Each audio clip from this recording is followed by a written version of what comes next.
नमस्कार। मेरे साथ हैं समाजवादी पार्टी के पूर्व जिलाध्यक्ष, एटा नगर पालिका परिषद के पूर्व चेयरमैन अशरफ हुसैन साहब, जो कि समाजवादी पार्टी में जब जब कोई चुनाव होता है, प्रत्येक चुनाव में वो बड़ा चढ़ बढ़ के हिस्सा लेते हैं और समाजवादी पार्टी के लिए पूरा मैनेजमेंट, पूरा प्रबंधन का कार्य देखते हैं और किस तरह से चुनाव लड़ाना है, पूरी रणनीति तैयार करते हैं।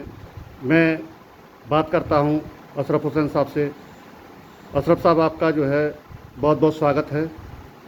आप हमें बताइए कि समाजवादी पार्टी लोकसभा का चुनाव लड़ रही है और यहाँ से समाजवादी पार्टी ने देवेश साकी जी को चुनाव में मैदान में उतारा है। ये किस तरह का चुनाव लड़ रहे हैं और इनके बारे में पार्टी स्तर से किस तरह की तैयारी है और ये चुनाव जीतने के लिए किस तरह के प्रयास किए जा रहे हैं? कि सबसे पहले तो मैं जनपद के सभी मतदाताओं से अपनी अपील करना चाहूँगा कि आगामी सामान्य लोकसभा चुनाव 2024 में अपने मत का 100% प्रयोग करें। मतदाताओं को अपने मत का प्रयोग करना चाहिए, इसमें कोई भूल नहीं करनी चाहिए। इसके बाद जहाँ कहीं देवेश साहब की बात है, हम लोगों की सबकी चॉइस के प्रत्याशी हैं।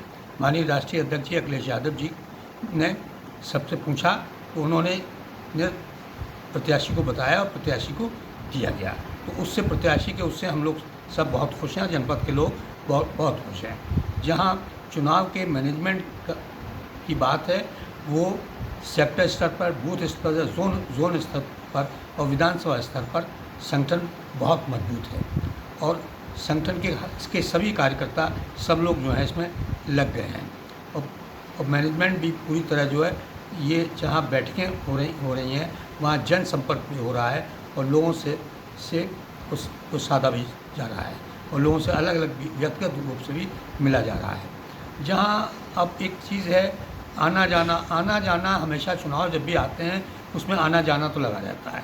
लोग कुछ पार्टी में आते हैं, कुछ लोग पार्टी से जाते हैं, तो जनपद के लोग गए उससे कोई नुकसान नहीं होना है, फ़ायदे ही होना है उससे। उसमें जनपद के जो वोटर था उससे इंडिया गठबंधन को एक मजबूती ही मिलेगी। जहां मुझे उम्मीद है कि इंडिया गठबंधन जो है इस वक्त वो संविधान को बचाने के लिए, लोकतंत्र को बचाने के लिए अगर हमको किसी के साथ रहना है तो वो इंडिया गठबंधन के साथ रहना है। समाजवादी और कांग्रेस के लोग के प्रत्याशियों को मिलकर जिताना है।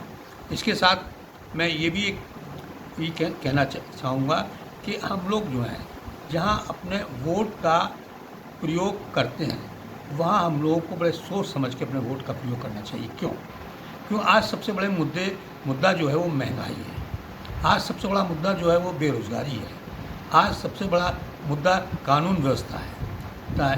तो ये सब मुद्दे हैं। 2 करोड़ रोज़गार के लिए कहा गया, कहाँ रोज़गार मिला? पेट्रोल की महंगाई, पेट्रोल की कीमतें कहाँ जा रही हैं? गैस की कीमत कहाँ जा रही है? तो ये सब बड़े मुद्दे हैं जो आने वाले लोकसभा में इंडियन गठबंधन को फ़ायदा पहुंचाएंगे और इंडियन गठबंधन की सरकार बनाएंगे और खुद सरकार बनाने में पूरा सहयोग करेंगे। ये जहां प्रबंधन का सवाल है वहाँ यहाँ एटा में सभी लोग जो हैं, चाहे महाराष्ट्र की विधानसभा की बात हो, चाहे एटा विधानसभा की बात हो, तो देवेश साकी जो है वो अच्छे प्रत्याशी हैं, काफ़ी मेहनत कर रहे हैं, लोगों से जनसंपर्क भी कर रहे हैं। एक बड़ी संख्या में लोगों से इनका जनसंपर्क हो चुका है। एटा जनपद की एक विधानसभा है अलीगंज, जो कि फरक्काबाद लोकसभा में आती है।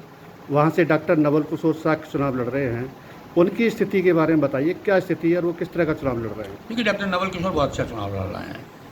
जैसे देवेश कुमार जी इतना अच्छा चुनाव लड़ रहे हैं, उतनी अच्छा चुनाव डॉक्टर नवल किशोर जी भी चल रहे हैं। और मेरा अपना मानना इसमें है कि एटा जनपद की चारों विधानसभा है, चाहे अलीगंज विधानसभा हो, चाहे एटा विधानसभा हो, चाहे महाराजा विधानसभा हो, चाहे जलेसर विधानसभा हो, और तीनों विधानसभाओं से 3 लोकसभा के प्रत्याशी हैं और तीनों लोकसभा के जो प्रत्याशी हैं उन सबको भारी समर्थन जो है इंडिया गठबंधन को मिलेगा और समाजवादी के प्रत्याशी, इंडिया गठबंधन के प्रत्याशी जो हैं प्रत्येक विधानसभा में भारी बहुमत से अपनी जीत को हासिल करेंगे। ये थे समाजवादी पार्टी के पूर्व जिलाध्यक्ष अशरफ हुसैन साहब। आपका बहुत बहुत शुक्रिया।